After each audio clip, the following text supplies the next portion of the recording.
उसको डिलीट कर दीजिएगा। हाँ, फिर से कर लीजिए, ठीक।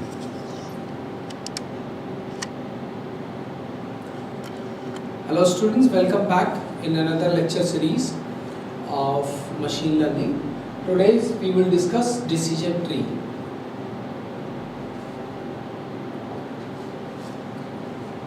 Okay, so as you know that decision tree is a supervised machine learning algorithm used for both kinds of tasks, that is classification and prediction or regression. It is structured like a tree where we have internal nodes, branches and leaf nodes. So each internal nodes represents a decision on an attribute, and each branch represents an outcome of that decision. Each leaf nodes represents a class label for classification or a numerical value for regression. So therefore decision trees are easy to interpret and widely used in artificial intelligence, okay, in field of finance, medical diagnostics and business analytics. So basically they are structured like a tree, which we will see them in a short while. So structure of a decision tree. So we see that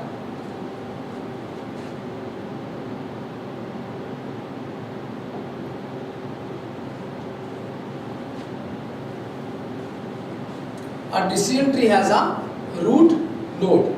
So in this case the root node over here is the credit score. So this becomes the root node. Okay, that's a starting point of your decision tree. Now everything, okay, this is what? This is an internal node.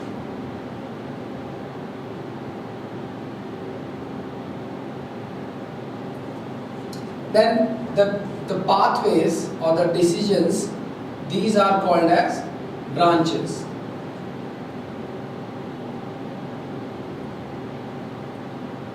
And the leaf nodes are the final classified outputs. So these are what? Classified outputs. Okay. So this is an example of decision tree.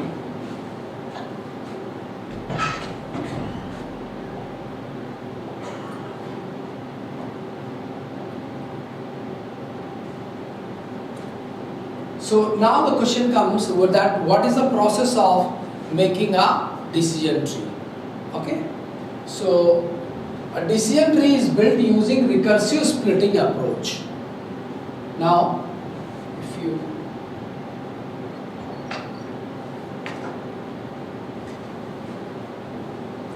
a recursive splitting approach which selects the best feature to split the data at each step. So that means at the root node, this is suppose that it is a root node. So at the root node you have entire data set and you have to take a decision to split the data set into two halves, okay, one on the left and one on the right, to select the best feature to split the data at this point. Now the question is, how do you select that which feature, among which feature of the data set we will do the splitting first.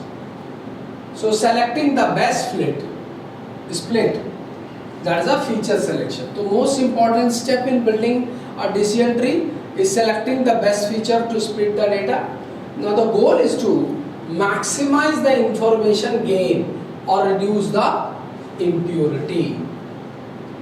So our goal is to maximize the information gain or to reduce the impurity. Okay. So there are three main criteria. One is Gini impurity, entropy and variance reduction for regression. In this lecture series we are just focusing on how these two calculations are done. Okay.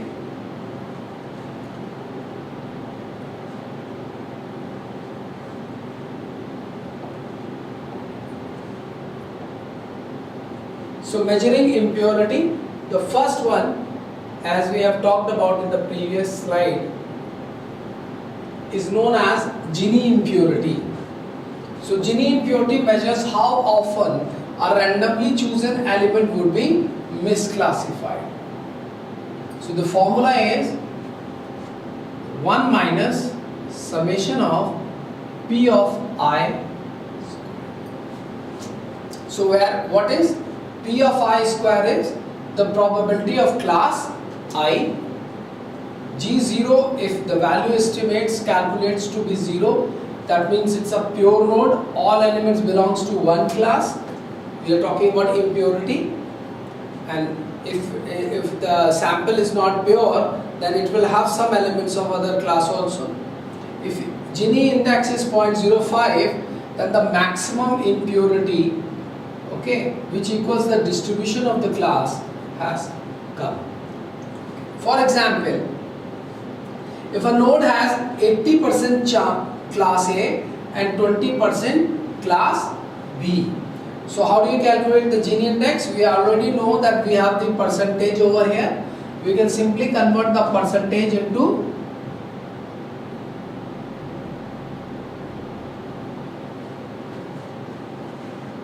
the ratio, and the ratio gives is that the value, and this can be treated as probability, and that means 80%, 0.8% of the samples belongs to class A and 20% belongs to class B. So now you put them in squares, that 0.64 plus 0.04, that evaluates, and you subtract from 1, the value comes 0.32. So the lower Gini value is preferred when splitting. So for all the, so you will split this because you have got a lower values. If you get a lower value of some other class at this level, so you will choose the lowest value to split.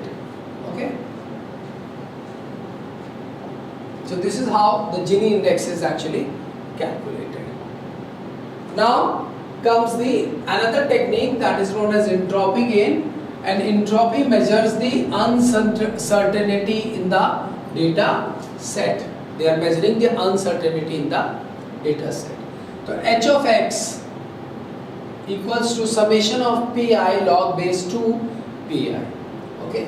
So if where the pi is the probability of class I, and if the entropy equals to 0, that means we have got a pure node. No further divisions or splitting is possible or not required, and if the entropy equals to 1, then we have reached the maximum uncertainty. Now for example, we have taken the same example. We have a class A with 80% of the sample at a particular point, and we have a class B with 20% of the sample. So what you again take the probability as 0.8 for class A, and for class B you take 0.2. Now you apply the summation of, okay, P of I multiplied by log 2 base Pi. So that becomes 0.8 log of 2 base 2 0.8 plus 0.2 log of base 2 0.02. Okay. So this evaluates to 0.72. So the information gain is the reduction in entropy after the split.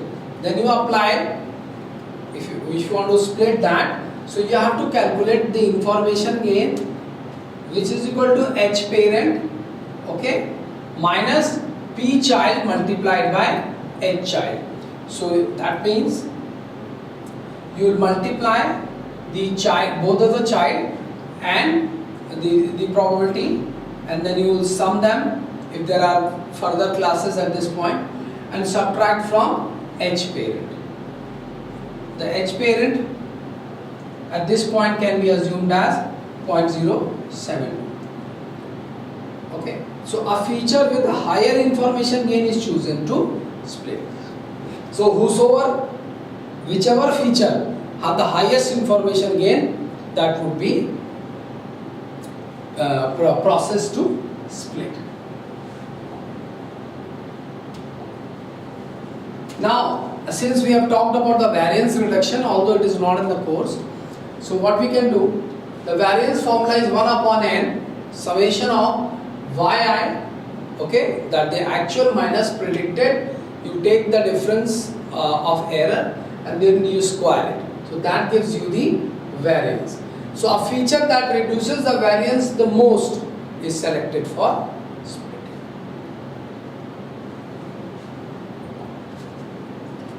So suppose that we have a decision tree. I have taken a small sample just to demonstrate. So let's construct a decision tree using entropy and information gain. The data set, weather and play. The weather data set is given and we have to decide whether we are playing a tennis or not. So this kind of a sample will be the type which you will work with. Okay. So for example, I'm not going to solve it completely, but for example, for playing this data set,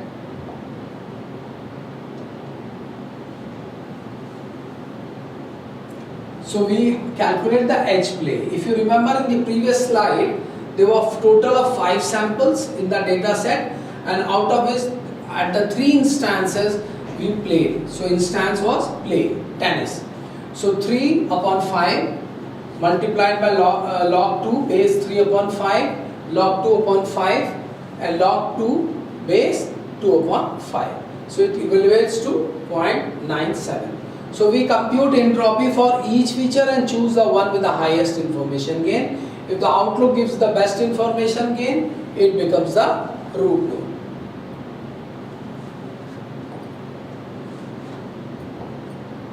Okay, so this is how you keep on doing. It's a recursive algorithm. You keep on splitting the nodes unless and until your data set is exhausted. So when the data set is exhausted, so you will have the decision points, decision nodes. So what would be the stopping criteria? Of course, the first one is all samples belonging to the same class. That means no further split is required. No more features are left to split. You have exhausted the data set. Or for a large data set, you can predefine that okay, the splitting has to be proceeded for, let's say, 10 at a depth of 10. Okay, every tree has a depth. So depth of 10, 5, 7, whatever number you want to fix. So if the tree depth reaches a predefined limit, okay, you stop. And this also prevents overfitting. So what are the advantages and disadvantages of a decision tree? Advantages: easy to interpret, handles both numerical and categorical data, requires little data processing, and can model complex interaction between the features. And one disadvantage, it's always prone to overfitting, bias towards the dominant class. That means you are giving a data set that has one class is represented more than other class, so it would be biased. And unstable, the small changes in data can lead to a different tree. Greedy algorithm may not find the global best tree. Okay, so these are the disadvantages. So what do you do if your tree grows to a bigger limit? Okay, so what you do means your tree becomes huge because of large data set. So you can do pruning. Okay, so the way you prune your trees in the garden, you can prune the decision tree. That means removing the unnecessary branches. So pruning helps prevent overfitting by reducing the tree size. Pre-pruning you can do, and you can do the post-pruning. So pre means stop the tree growth early, that you set the maximum depth, or you construct the tree and then remove the unnecessary branches after the tree has been constructed. So another point is that